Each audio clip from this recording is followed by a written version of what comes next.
I was taking a walk in my backyard forest a couple days ago. It's a space that always invokes so much joy, so much love, this sense of peace and grounding. And then I walk a little bit further and I leave the grove of trees that are still standing. And I open up to the land that burned when I was maybe 5 years old. It's a land that, for the most part, has not come back in any way, shape, or form to the forest that it was. On the whole, it more resembles what might call a desert landscape.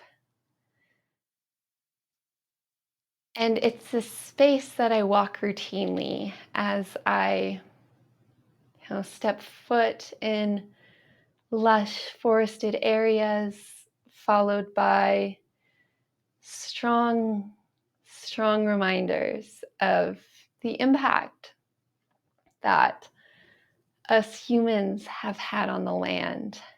Now, as I say these words, a lot of us have a tendency to be polarized, to think about, what has fallen under the spell of destruction versus what still stands in all its natural beauty. And I find that this is a overly simplified ways to think about things, because as I walk on this land, whether it's forested, whether it's now covered in the shrub oak and locusts that cover much of it, as I take each step, there is always, always opportunity to find both, both tales, tales of destruction, tales of the harm that we've caused to our land, and opportunity to be with the life that is out there. And to me, it, just starts to bring to life these fractals wherein we have, if you look up at the mountains, it's very clear to see the lines drawn between the forest and the desert, that which has burned, that which was able to continue living.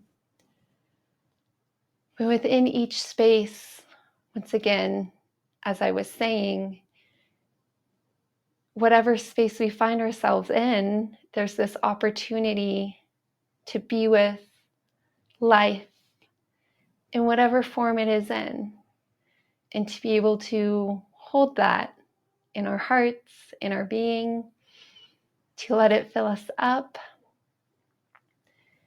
and to connect to those more destructive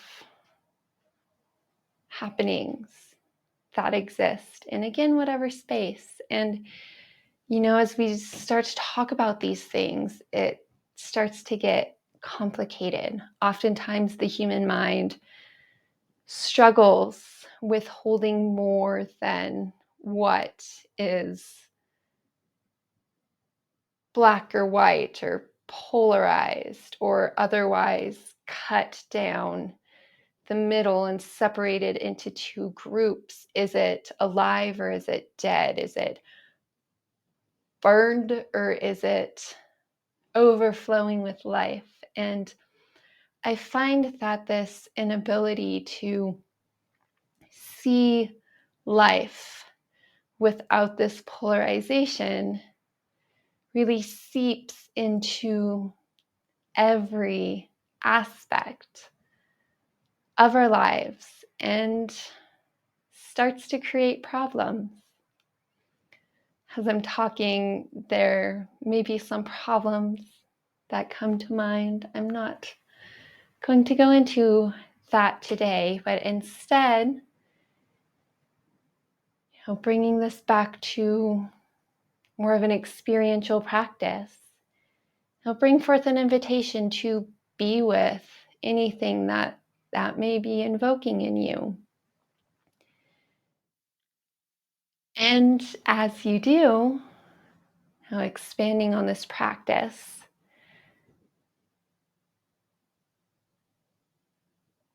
bring into your field of awareness this idea that I was putting words to, but find that words fall short oftentimes,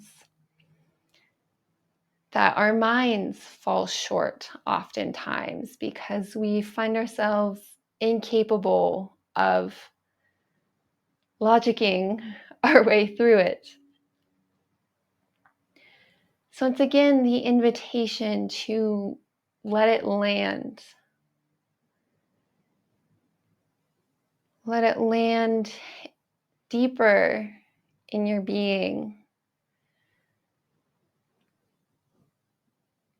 This idea of the walk through the forest. The forest with all its infinite complexities, the darkness, the destruction, the harm, and the infinite opportunities, occurrences of life and light.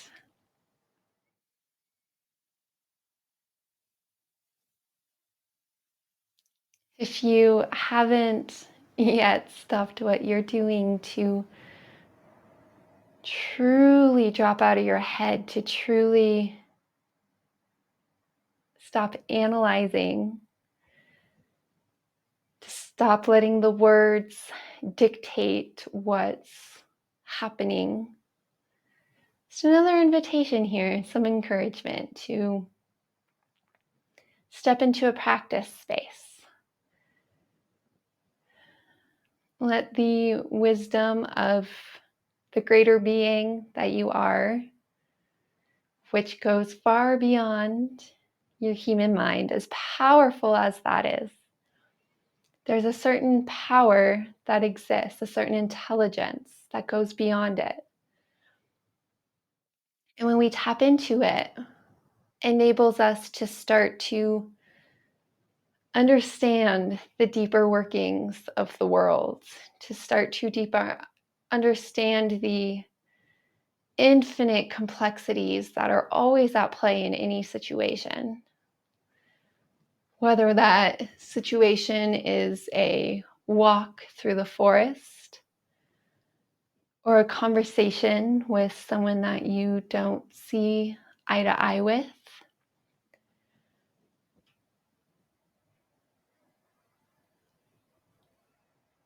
and so on.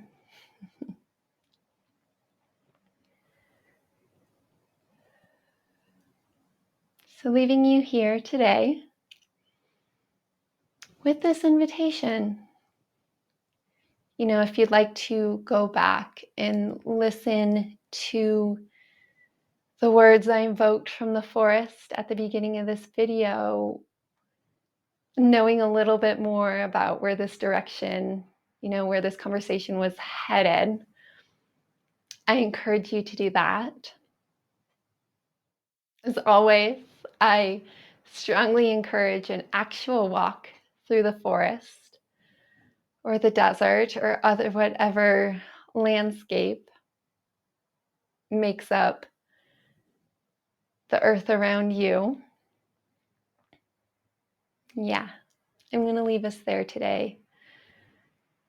Thank you. Thank you for tuning in, and I will catch you in the next space.